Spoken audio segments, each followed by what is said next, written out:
श्री कृष्ण कन्हैया लाल की जय। श्री निजानंद स्वामी की जय।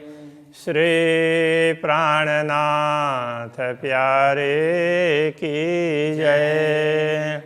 कहे मोहम्मद अरश अरवाह किया पहले बेवरा फुरमान, जिना हुई हक हिदायत सोए बातुन करे बयान।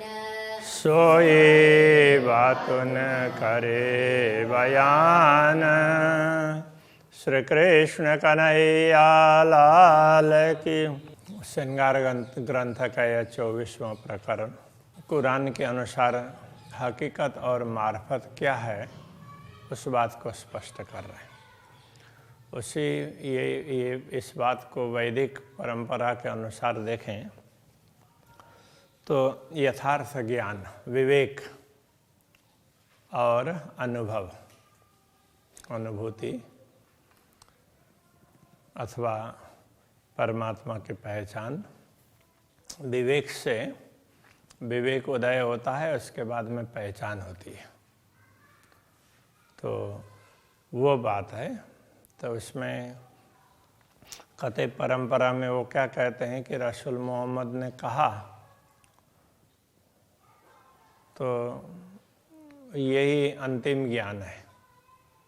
जबकि प्राणनाथ जी ये समझाना चाह रहे हैं, देखो जो रसूल ने नहीं कहा, रसूल को कहने के लिए नहीं बोला था, वो बात हम कह रहे हैं, उस बात को तुम सुनो। सोई कहूँ हकीकत मार्फत जो रखी थी गुज रसूल। रसूल मोहम्मद ने जिस बात को गुप्त रखा, खुदा ने उनको बोला था कि कुछ बातें अभी नहीं बताना, बाद में बता देंगे। तो वो बात मैं स्पष्ट कर रहा हूँ। वास्ते अरस रूहन के जिन आवे आखर भोला, वो इसलिए कि परमधाम की आत्माओं के लिए ये बता रहे हैं, जिन जावे आखर भोला। वो जब उनकी आत्मा जागृत होगी तो जागृत होने में कोई भूल ना करे। तब जागृत होने का समय आ गया है, तो जागृत होना जो हो जाना चाहिए, सब सचेत रहें, उसमें भूल ना करें। इसके लिए फिर के बनी असराइल हुए पीछे मूसा महतर। बनी असराइल, असराइल इसराइल, इस तरह से वो उच्चारण में थोड़ा थोड़ा फर्क है। कोई असराइल कहते हैं, कोई इसराइल कहते हैं। तो बनी बोलते हैं वंशज। तो असराइल के वंश में फिर के हुए, अलग अलग समूह में बट गए। तो वो उसी वंश में हुए पीछे मूसा महतर। बाद में आकर के इस्राएल से कई पीढ़ियों के बाद में तो उस वंश में मूसा वो महतर हुए। तो महतर बोलते हैं तो अग्रज अथवा उसका उनके नायक, विशेष शिरोमणि बने। और उनके जो अब ये जो फिरके हैं, इनके फिरके का तात्पर्य समूह, अलग अलग गुटबंदी में अलग अलग गुट। तो ये बनी इसराइल, इसराइल के वंश में, इसराइल के वंश में जब बाद में मूसा विशेष कहलाए, तो उनको मानने वालों में भी कई फिरके हो गए, कई अलग अलग फिरकों में वो बट गए। तो उसके कितने हैं? तो उसके लिए कहते हैं एक नाजी नारी 70 कहे फुरमानी यूँ कर। कुरान में इस प्रकार कहा है कि मूसा के अनुयायी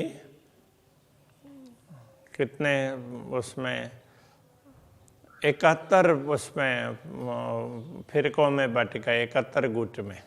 तो उनमें से एक है वो धर्मनिष्ठ है। नाजी कहने का तात्पर्य धर्मनिष्ठ, धर्म के प्रति निष्ठा रखने वाला।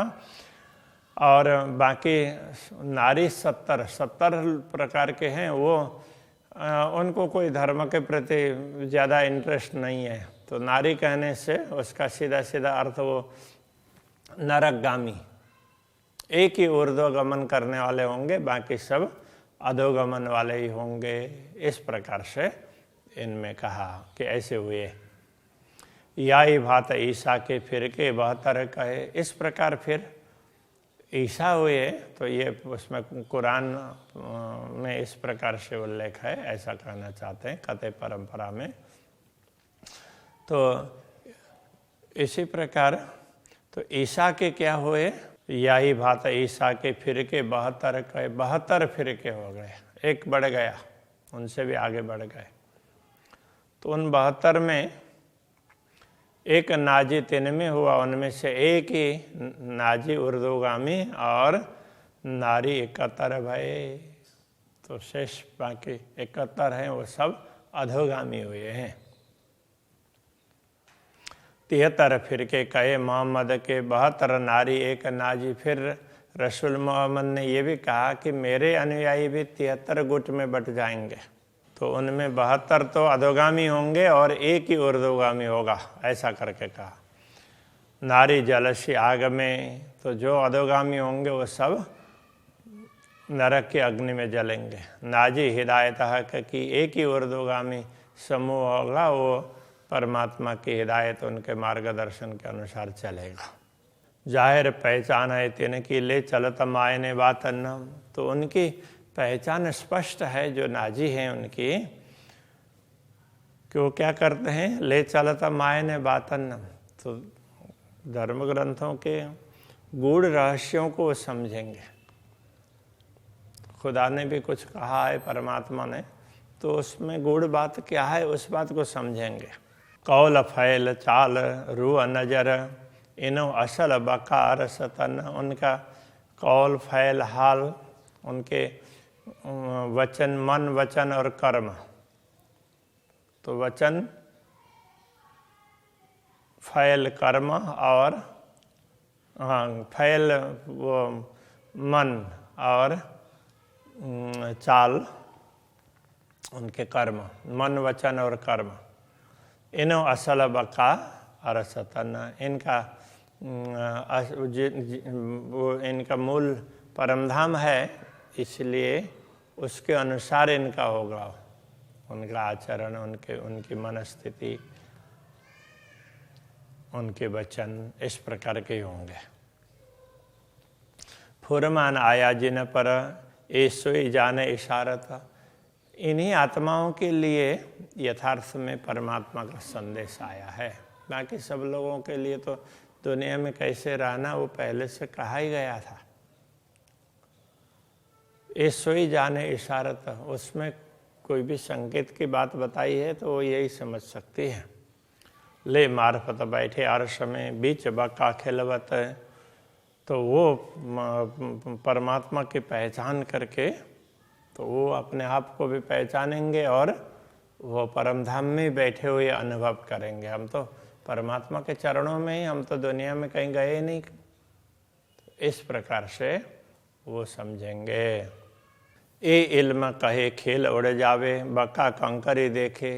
तो ये जो ज्ञान इन ब्रह्मात्माओं के लिए आया है उसको वो उस ज्ञान, ये इल्म क्या कहता है, ए इल्म कहे खेल उड़ जावे बका कंकरी देखे। तो यदि अखंड की एक छोटा सा कण भी हो, उसके समक्ष ये दुनिया का खेल तो कुछ भी नहीं है। ये तो उस एक कण के समक्ष भी उड़ जाता है। तो इस तरह से ये बात तारतम्य ज्ञान कह रहा है। तो अरस रूहों की नजरों ख्वाब रहे क्यों कर। तो ब्रह्मात्माओं की दृष्टि में फिर ये स्वप्न कैसे रहेगा, तो रह ही नहीं सकता ना। तो मोमिन तन में हुकुम फैल करे लिए रूहल हुज्जत। तो ब्रह्मात्माओं के शरीर में क्या है कि वो पूर्ण ब्रह्म परमात्मा का आदेश काम कर रहा है, इसलिए वो ब्रह्मात्मा होने का दावा करके तो वही आदेश दुनिया में आया है। उसने ही ये अलग अलग शरीर धारण किए और ब्रह्मात्मा को नाम लिया है। तो वास्तव में तो ब्रह्मात्मा तो दुनिया में आती नहीं है, ये कहना चाह रहे हैं। वास्ते आदि रोहन के ए हके करी हिकमत है। तो श्यामा जी और ब्रह्मात्माओं को खेल दिखाने के लिए और अपना प्रेम किस प्रकार से महत्वपूर्ण है वो समझाने के लिए पूर्ण ब्रह्म परमात्मा ने ये बड़ी कुशलता से इस प्रकार की घटना घटाई है। तो कया रस दिल मोमिन, तो ब्रह्मात्माओं को इसीलिए धाम हृदया कहा है। ना मोमिन जुदे अरस से, परमात्मा परमधाम से अलग तो हो ही नहीं सकती। पर ये जाने अरवाह अरस की जो करी वेश कहा कैल में, किंतु इस रहस्य को परमधाम की आत्मा ही जान सकती है कि जो ब्रह्म ज्ञान तारतम ज्ञान से संदेह रहित बनी है, उनको ही ये सब पता चलता है। बशरी मलकी और हकी तीन सूरत मोहम्मद कीजिए। रसूल मोहम्मद ने ये कहलाया था कि खुदा का काम करने वाले मोहम्मद हैं, उनके भी बशरी मलकी और हकी तीन प्रकार के स्वरूप होंगे। ये तीनों सूरत दे शायरी आखिर अरस देखा भी, ये तीनों ही इन परमात्माओं को साक्षी देंगे और अंतिम में जो स्वरूप प्रकट होंगे वो क्या करेंगे, तो वो परमधाम को दिखाएंगे, वो स्पष्ट करके समझा देंगे। रूहों हक अरस नजरों हुक्म नजर खेल माही, रूहों के ब्रह्मात्माओं के दृष्टि तो परमधाम में है, किंतु हुक्म नजर खेल माही, श्री राज्य के आदेश की दृष्टि दुनिया में है, इसलिए उसके कारण ब्रह्मात्माओं की दृष्टि भी दुनिया में पड़ी है। अरस नजीक रूहों को खेल से इत धोखा जरा नाही, जो परमधाम इस खेल में रहते हुए भी ना ब्रह्मात्माओं के लिए तो परमधाम दूर नहीं है। ये तो धोखा जरा नहीं, इस बात में कोई भी संदेह नहीं है। तो हक सेहरग से नजीक कोई जाने न दुदन ने भी ना, तो इसीलिए ये कहा कि परमात्मा से अत्यंत निकट तो यही परमात्माएं हैं। ये स्थिर ज्ञान ब्रह्म ज्ञान के बिना, तारतम ज्ञान के बिना दूसरा कोई इस बात को समझ नहीं सकता। तो हक सेहरग से नजीक कोई जाने न लुदन्नी बिना, परमात्मा तो प्राण नाली से भी निकट होते हैं ब्रह्मात्माओं के, किंतु जब तक तारतम ज्ञान प्राप्त नहीं होगा तब तक इस रहस्य को समझ नहीं सकते। ये लिखा फुरमान में यूं ही रो अल्लाह कहे वचन, इस प्रकार की बात कुरान आदि ग्रंथों में बताई है। और सदगुरु श्री देवचंद्र जी महाराज प्रकट हुए, उन्होंने इस बात को और स्पष्ट करके समझा दिया। ज्यों ज्यों होवे अरस नाजी का खेल, त्यों त्यों होवे दूर, तो जैसे जैसे परमधाम निकट होने लगेगा तो परमधाम के तरफ दृष्टि जाने लग जाएगी, वैसे दुनिया के प्रति की दृष्टि है वो कम होती जाएगी, दूर होती जाएगी। यूँ करते छुटिया खेल नजरों, ऐसा करते करते खेल के प्रति जो दृष्टि है दुनिया के प्रति ये छूटने लग जाएगी। तो रूहें कदम ताले हजूर, तब परमात्माओं को अनुभव होगा, अरे हम तो पूर्ण ब्रह्म परमात्मा के चरणों में तो बैठे हैं, हम तो कहीं यहाँ दूर है ही नहीं, ऐसा अनुभव होगा। नजर खेल से उतरती देखिए त्यों अरस नजीक नजर, जैसे जैसे नश्वर खेल से नजर हटती जाएगी तो ऐसे ऐसे परमधाम दिखता रहेगा, नजीक दिखेगा। यूँ करते लैल मीटी रूहों, ऐसा करते करते ब्रह्मात्माओं के समक्ष अज्ञान की रात्रि मिट जाएगी। दिन हुआ अरस फजर, तो ये परमधाम दिखने वाला दिन हो जाएगा। तो फजर तो वो उसमें कहते परंपरा में फजर की बात करते हैं कि आत्माएं जागृत होंगी तो ब्रह्मज्ञान का सूर्य उदय होगा, उसके बाद में पूरा दिन छा जाएगा, तो सब कुछ स्पष्ट हो जाएगा। तो ये ऐसा दिन आ गया है, प्रभात भी हो गया और अब दिन का प्रभात आरंभ हो गया है। ये जो देत देखाई वजूद रूह मोमिन बीच नाशुत, तो जो दुनिया में ब्रह्मात्माओं का स्वरूप दिखाई दे रहा है, जो आकृति दिखाई दे रही है, तो तो ब्रह्मात्माओं के रूह मोमिन बीच नाशोत। इस नाशोत नश्वर जगत में ब्रह्मात्माओं का स्वरूप जो कुछ दिखाई दे रहा है, ब्रह्मात्माओं की आकृति, ये दुनी जाने इत बोलता, ये बैठे बोले माहे लाहोत। तो दुनिया तो ये समझती है कि ये दुनिया में हम जैसे ही हैं और हमारी तरह से बात कर रहे हैं, किंतु ब्रह्मा आत्माएं ऐसे दुनिया में नहीं होती है। उनका भाव तो परम धाम का होता है, तो परम धाम में बैठे बैठे वो बात करती है। तो बातों न गुज लाहू तका जाहिर सब करत, इसलिए परम धाम के गूढ़ रहस्यों को भी वो स्पष्ट कर देती है। ना तो अरश बका की रोशनी क्यों होवे जाहिर एत, नहीं तो परम धाम का ज्ञान, ब्रह्म ज्ञान ये दुनिया में कैसे प्रकट होता। अर्श बक्का हमेशा की हकहादी रूहें बाहेदत, दिव्य परमधाम में, परमधाम शाश्वत है और श्री राज्य श्यामा जी और ब्रह्मात्माएं तो वहाँ नित्य लीला करते हैं। ये तीन खेल हुए जो लैल में, ऐसा हुआ न कोई कबू कित। तो ये परमधाम की ब्रह्मात्माएं और श्यामा जी के लिए इस नश्वर जगत में भी तो ये खेल हुआ है। ये खेल, ऐसे खेल ना तीन तीन प्रकार के हुए, तीन खेल हुए जो लैल में। तो कुरान के अनुसार तो पहले हुद पैगंबर के समय पर, नूह पैगंबर के समय पर और क़यामत के समय पर। तो इसके लिए ब्रज रास और जागनी ये समय ऐसा है करके समझाते हैं। तो खाकी बुत कायम किए जो किया वास्ते खेल मत। तो खाकी बुत का तात्पर्य नश्वर तन। तो जिन्होंने नश्वर तन धारण किया है, तो दुनिया के जीव है उनको भी अखंड कर दिया। जो किया वास्ते खेल मत, तो ये सारा खेल, ये सारा दृश्य ब्रह्मात्माओं के लिए स्पेशल रूप से बनाया है। इसलिए तो जो नश्वर तन है उनको भी अखंड कर दिया। इन नश्वर शरीर के द्वारा की हुई लीलाएं उसको भी अंकित कर दिया, अखंड कर दिया। रूहों पट दे बक्का बुलाए के दे 14 तबकों वेचता। तो अब तो ब्रह्मात्माओं को तो दुनिया की तरफ से, दुनिया की तरफ दृष्टि देख रही है, दुनिया, उनकी दृष्टि दुनिया की तरफ है, दुनिया देख रही है, तो उधर से उनको पर्दा कर देंगे और उनको अपने मूल में ही जागृत कर देंगे।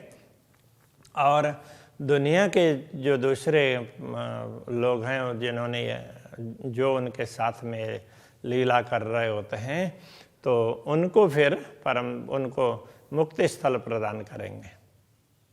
14 लोग के अन्य लोगों को सिफत करेंगे, सब कोई दुनी भिस्त कीजिए। तो ये बहिष्त की दुनिया है, तो वो जो भी होंगी बहिष्त में जाने वाली, तो वो सब ब्रह्मात्माओं की महिमा गाएंगी। हक हादी रूहें बाहे दत्ता भिस्त हुई इन वास्ते। तो यथार्थ में श्री राज्य श्यामा जी और ब्रह्मात्माएं वो तो अद्वैत स्वरूप में है। तो हादी और रूहें श्यामा जी और ब्रह्मात्माएं पूर्ण ब्रह्म परमात्मा के अद्वैत स्वरूप में हैं, और उनके लिए ही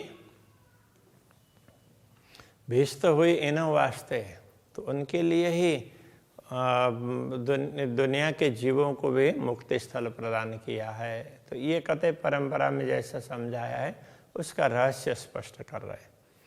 अर्श रूह कविना ना रहे बिरह न सके एक छिन्न। परमधाम की आत्माएं तो पूर्ण ब्रह्म परमात्मा के बिना नहीं रह सकती, एक क्षण के लिए भी वो विरह सहन नहीं कर सकती।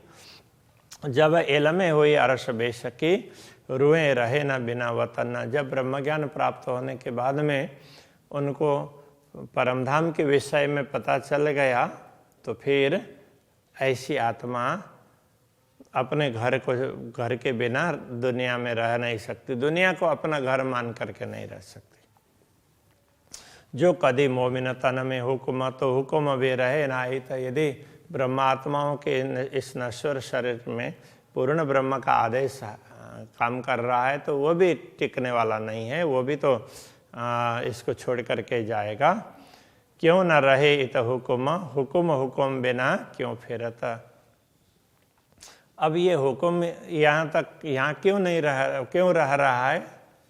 तो दूसरा हुक्म होगा तभी तो पहले वाला हुक्म लौटेगा ना। तो इसलिए तो दूसरे हुक्म की प्रतीक्षा में वो हुक्म रहा है। अब दूसरा आदेश होगा तो फिर जो आदेश होगा उसके अनुसार काम होगा। तो इसलिए हुक्म बिना क्यों फेरता? जब दोबारा आदेश नहीं आएगा तब तक वो कैसे लौट पाएगा? इसलिए वो यहाँ पर रह रहा है। हुक्म आया तन मोमिनो लई अरस रूह हुज्जत। तो ये श्री राज्य का आदेश है, ब्रह्मात्मा होने का दावा करके दुनिया में आया।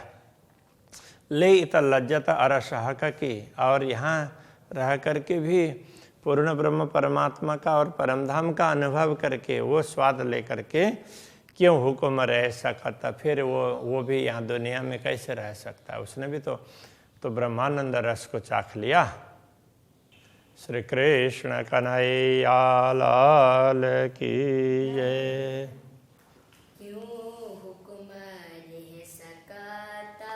क्यों हुक्म रह सकता? हुक्म आयतन मोमिनो, हुक्म आया तन मोमिनो। लई अरश रूह हुज्जत, लई अरश रूह हुज्जत। ले इत लज्जत अरश हक की, ले तलज्जत अरस हक की। क्यों हुक्म रह सकता? क्यों हुक्म रह सकता? हुक्म रह सकता? क्यों हुक्म रह सकता? कृष्ण कन्हैया लाल की जय।